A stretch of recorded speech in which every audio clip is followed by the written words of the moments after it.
Welcome back to the deep dive. So if you're a leader, a manager, really anyone who's constantly making high-stakes decisions, you know this feeling. You look at your to-do list, your inbox, and you genuinely think, every single thing here is critical. And it all needs my attention right now. It's just this overwhelming sense that your whole day is one long emergency. And that constant pressure cooker environment, that is the absolute enemy of good strategy. Right. And the source material we're diving into today makes this a really vital distinction that just cuts through all that noise, because while it might feel like everything's important, we know that's not true. Not everything is truly urgent either. Exactly. And that simple idea, just the difference between urgency and importance, that's what separates the leaders who are always stressed from the ones who, operate with real clarity. Okay, so let's unpack this framework. Because the sources are promising that mastering this is the shortcut to becoming that calm, cool, collected decision maker everyone wants to be. That's our mission for this deep dive. We are going to distill this incredibly effective framework. It's called the urgency versus importance matrix. And the goal is to give you a tool to categorize tasks, reduce that decision fatigue, and really shift your focus onto the long-term win. That's it. So let's lay the foundation, because I think in normal conversation, we use urgent and important pretty much interchangeably. We do. But for strategy, for high performance, they're completely different things. Let's start with the one that causes the most stress. Yes. Urgency. Urgency is all about time. It's time constraints, external pressures. These are the tasks with a looming deadline, a ringing phone, someone in your office demanding a response right now. Not loud. They're very loud, they're visible, and they create that sense of emergency we were talking about. And the sources are really clear on this. These are the tasks that trigger that acute stress, that lead to the frazzled, reactive decision-making we're all trying to get away from. Absolutely. But here's the critical nuance that so many people miss. An urgent task doesn't automatically mean it contributes to your long-term goals. Urgency is just about immediacy. It's about firefighting whatever crisis is in front of you, regardless of, the value of the fire you're putting out. So if urgency is the loud, ticking clock, importance has to be the internal compass. How should we define importance? Importance is strictly about tasks that contribute directly to your long-term goals. Things that align with your core values or drive those key outcomes that define success, 3 months, 3 years down the line. I think that's the real insight here. These tasks, they might not need action today or even this week.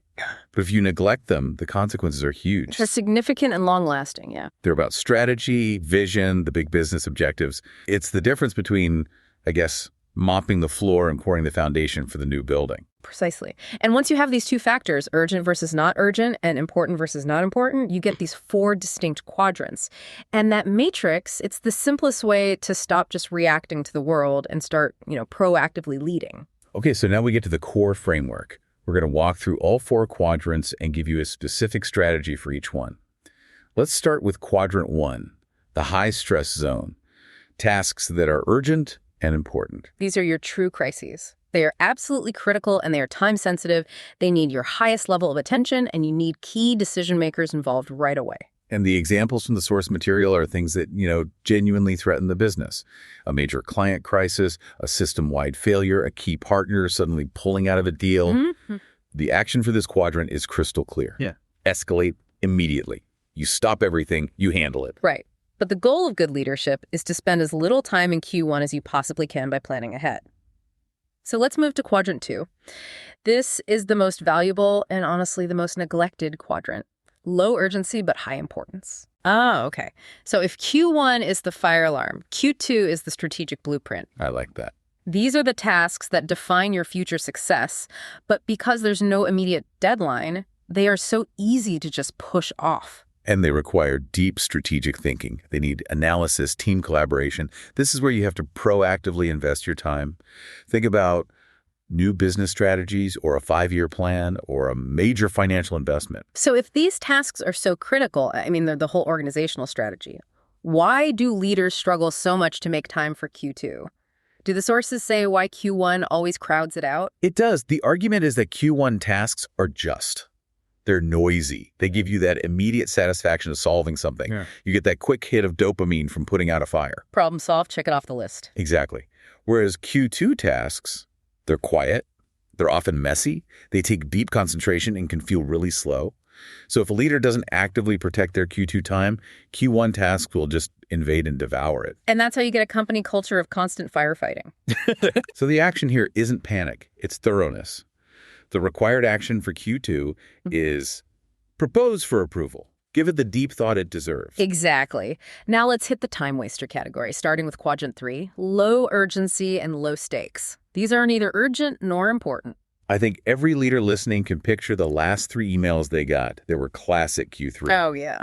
They need a quick yes or no, but the consequence is minimal, and they just completely pull you out of that deep Q2 thinking. They're just administrative noise. Routine tasks, minor operational decisions, day-to-day stuff. The key strategy here has to be radical empowerment. Decide, without leadership, these tasks should never even hit your desk. Okay, but for that to work, you can't just throw a task at someone and walk away. What kind of training or guardrails do you need to empower a team to actually own those Q3 tasks? Well, the source really emphasizes that delegation isn't abdication. You have to train the team on the process, on the boundaries of their authority. You set up clear SOPs, and you make it obvious what success looks like. And if the cost of failure is genuinely low, you give them the autonomy to make the call and, learn from it. That frees you up to focus on Q1 and Q2. That brings us to the last one, quadrant 4, the deceptive one. These tasks are high urgency but low stakes. They scream for action, but the long-term impact is minimal. These are often urgent for someone else. An internal deadline for a non-critical report or a request for a quick update. They need to move fast, but they don't need the leader's direct input. So the strategy here is accountability without micromanagement. The team is responsible for getting it done fast, but you just need a summary. The action is simply inform about progress. Yeah, you're just tracking the dashboard. You're not driving the car. Right, like meeting internal compliance deadlines or quick updates on smaller projects. They need to get done, for sure. But you dedicate your strategic time to analyzing the results, not managing every little detail of the execution. It's pretty incredible how just placing a task into one of these boxes immediately tells you what to do with it. And what's really fascinating is that the point of all this isn't just to get more done. It's about optimizing your resources, your time, your attention, your energy, and focusing them on what really matters, what moves the needle. Okay, so let's transition into those benefits, because this is where leaders who use this system really start to pull ahead. The source material lists 5 core advantages. Let's start with the most immediate one, improved time management. By using the matrix, leaders stop running on autopilot. They're making intentional choices about their most limited resource, their attention. And this helps protect that valuable time for strategic thinking. The Q2 work by automatically getting rid of all the Q3 noise. You're making a conscious choice to focus on what drives long-term success. Benefit number 2 gets at a huge cost in modern leadership, preventing burnout. Yeah. Constantly being reactive is just exhausting. It's exhausting, and the matrix helps you balance those urgent tasks quickly so they don't just linger and become stressors. But more importantly, it makes sure the really important work gets done without being rushed. It gives you a sense of control. A stable sense of control, yeah. And it prevents that decision-making fatigue that you get from just evaluating a constant wave of tasks. Okay, number 3, and this is where the whole organization starts to see results. Increased productivity. We're talking about working smarter, not just longer hours. And productivity here means collective focus. When you apply this across the organization, you systematically cut out time spent on low-value activities. I see. The whole team's energy gets channeled toward high-impact work. It's like aligning multiple engines to pull in the exact same direction. And that flows right into benefit number 4. Clear priorities lead to focus. If I know exactly where my task fits, I can act with confidence. Exactly. Team members get more efficient, more confident, and they have more autonomy. They spend less time on distractions, that quadrant 3 noise, and more time on high-impact work. And that leads to better outcomes, faster. Both short-term and long-term, yeah. And finally, number 5. This one feels like the most powerful cultural benefit for a leader, encouraging ownership. Yeah, this is huge. Empowered team members develop real problem-solving skills because they have to use their judgment within those guardrails you set. They get more motivated because they see how their work actually contributes to the big picture. It's a force multiplier. A massive one. Leaders get to focus on the highest priorities, and the team becomes more efficient, more engaged, and more capable. So we've covered how to prioritize, but actually implementing this system day to day is the real struggle. What are the concrete, proactive steps from the sources for reducing that decision-making stress? They outline 3 simple tactical shifts. First, don't react to urgency. Never let an external deadline automatically dictate what you do. Always pause and ask, is this task also important or is it just a distraction? That deliberate pause feels like the defining feature of a strategic leader. What's the second strategy? Focus relentlessly on long-term goals. You have to proactively block out time for your Q2 tasks. It sounds so obvious, but you have to prioritize the things that contribute to long-term success, especially since they're the ones that feel too big or too slow to start today. They won't ask for your attention. No, you have to give it to them. And the third strategy brings us back to delegation. Delegate appropriately. Use the matrix as your guide. Effectively push those low-stakes tasks to the right team members. You free up your time, and you build capacity in your team. Now, if we know how to do it right, we have to talk about the tripwires. The common mistakes leaders make that cause this whole system to just fall apart. Right. The matrix seems simple, so where do leaders go wrong? The source gives us 3 big ways not to prioritize.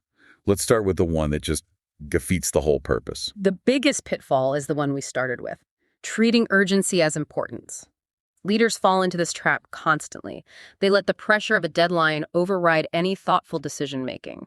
You have to recognize that a high-speed distraction is not a crisis. And a leader who treats every urgent email as a Q1 fire guarantees that culture of firefighting we talked about. Exactly. It's toxic. So what's the second common mistake? This one seems related to failing at Q2. It is. It's ignoring low-urgency, high-stakes tasks. This is just the complete neglect of critical Q2 work. Planning, training, big system upgrades, relationship building. Yeah. These things don't demand immediate action, but they are the foundation of your future success. The source warns that if you treat these long-term decisions as optional, the consequences can be really severe down the line. You're trading long-term stability for short-term relief. Yeah. Okay, and the third mistake, the one that stifles growth and wastes your own time. Micromanaging low-urgency, low-stakes tasks, giving way too much attention to minor details, constantly checking in on things that really don't impact the long-term goals.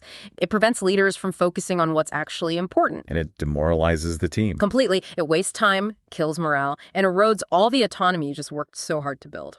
So what does this all mean for you, the listener? I think the core conclusion is really powerful. Effective prioritization, it isn't about working harder or faster. It's about making more informed, deliberate decisions. It's about working smarter and creating a culture where your team feels empowered to act. That's a perfect synthesis. The whole framework is designed to align every single daily action with your big, overarching strategic vision. It's about living in that high-importance space and maximizing your Q2 time. And with that in mind, we'll leave you with one final thought. Something to consider as you organize your week ahead. If importance really aligns with strategy and long-term consequences. What long-term, high-stakes task are you currently ignoring today because it feels too slow, too big, or just too far away to matter right now? Go protect that time. Apply the matrix. Thanks for joining us for the deep dive. We'll see you next time.